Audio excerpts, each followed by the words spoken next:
హైదరాబాద్లో ప్రస్తుతం ఓ కొత్త డేటింగ్ పేరు వినిపిస్తోంది. దాని పేరే షుగర్ డేటింగ్.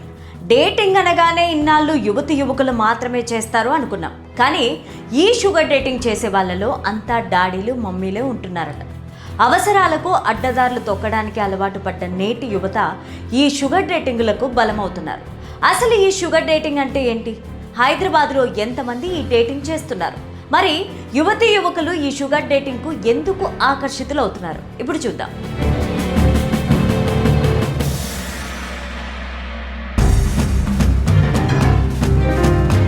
హైదరాబాద్ నగరం ఒకవైపు అభివృద్ధిలో దూసుకెళ్తుందని సంతోషపడాలో, మరోవైపు పాశ్చాత్య కల్చర్ వల్ల యువత పక్కదారి పడుతుందని బాధపడాలో అర్థం కాని పరిస్థితులు ప్రస్తుతం నెలకొంటున్నాయి. డేటింగ్ యాప్లంటూ, లివింగ్ టుగెదర్ అంటూ ఇప్పుడున్న యువత జీవితాలు పాడు చేసుకుంటున్నారు.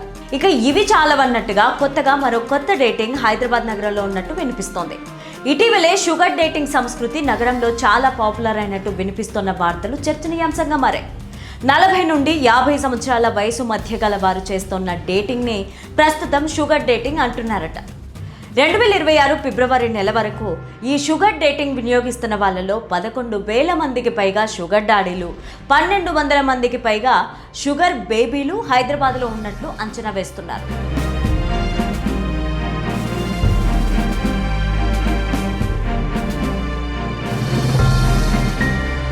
షుగర్ డేటింగ్ అనేది వినడానికి వింతగా ఉన్న ఫారెన్ దేశాల్లో ఎప్పటి నుంచో సాగుతూ వస్తోంది. ఆ సంస్కృతి ఇప్పుడు హైదరాబాద్కు కూడా సోకింది. షుగర్ డేటింగ్ అనే సంస్కృతి పెరగడానికి చాలా కారణాలే ఉన్నాయి. ఆర్థిక అవసరాలు, విలాసవంతమైన జీవన శైలికి అలవాటు పడ్డ యువత ఎక్కువగా ఈ డేటింగ్ యాప్లకు బలమవుతున్నారు. చాలా మంది యువకులు తమ చదువుల కోసం ఖరీదైన గ్యాడ్జెట్లు, బ్రాండెడ్ దుస్తులు లేదా విలాసవంతమైన ట్రిప్పుల కోసం ఈ మార్గాన్ని ఎంచుకుంటున్నారు. డబ్బులకు బదులుగా షుగర్ డాడీలతో కలిసి అమ్మాయిలు ఉండడం లేదా శారీరక సాన్నిహిత్యాన్ని అందిస్తున్నారు. వింతేంటంటే ఈ డేటింగ్లో షుగర్ మమ్మీలు కూడా ఉన్నారట. షుగర్ మమ్మీలు అబ్బాయిలతో డేట్ చేస్తున్నారట.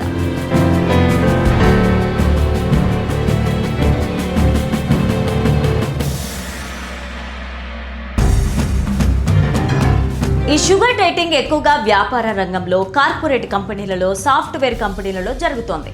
ఉన్నత స్థాయిలో ఉన్న వ్యక్తుల నుంచి గైడెన్స్, నెట్వర్కింగ్ అవకాశాల కోసం కొందరు దీనిని స్ట్రాటజిక్ అలయన్స్గా భావిస్తున్నారు. ఈ షుగర్ డేటింగ్లో కలిసే జంట ముందుగానే షరతులు, ప్రయోజనాలు క్లియర్గా మాట్లాడుకుంటారు. మ్యూచువల్ బెనిఫిట్ రిలేషన్షిప్స్ పట్ల ప్రస్తుత జనరేషన్ కూడా ఎక్కువగా ఇంట్రెస్ట్ చూపిస్తోంది. ప్రత్యేకంగా షుగర్ డేటింగ్ కోసమే పనిచేసే యాప్లు అందుబాటులోకి రావడం వల్ల ఇలాంటి బంధాలను ఏర్పాటు చేసుకోవడం సులభమైంది.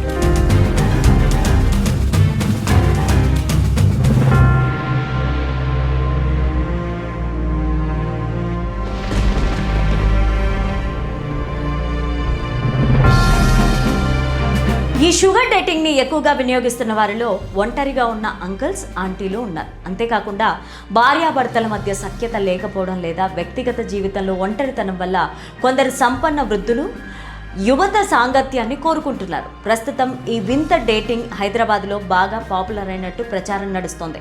వీటితో పాటు హైదరాబాద్ నగరంలో కో-లివింగ్ హాస్టల్స్ 400కు పైగా పెరిగిపోయాయి. యువత కూడా కో-లివింగ్ హాస్టల్స్లోనే ఉండేందుకు ఎక్కువగా ఇంట్రెస్ట్ చూపిస్తున్నారట. హైదరాబాద్లో రోజుకు పెరిగిపోతున్న ఈ వింత డేటింగ్ ఇంకా ఎన్ని అనర్థాలకు దారితీస్తుందోనని భయాన్ని కలిగిస్తోంది.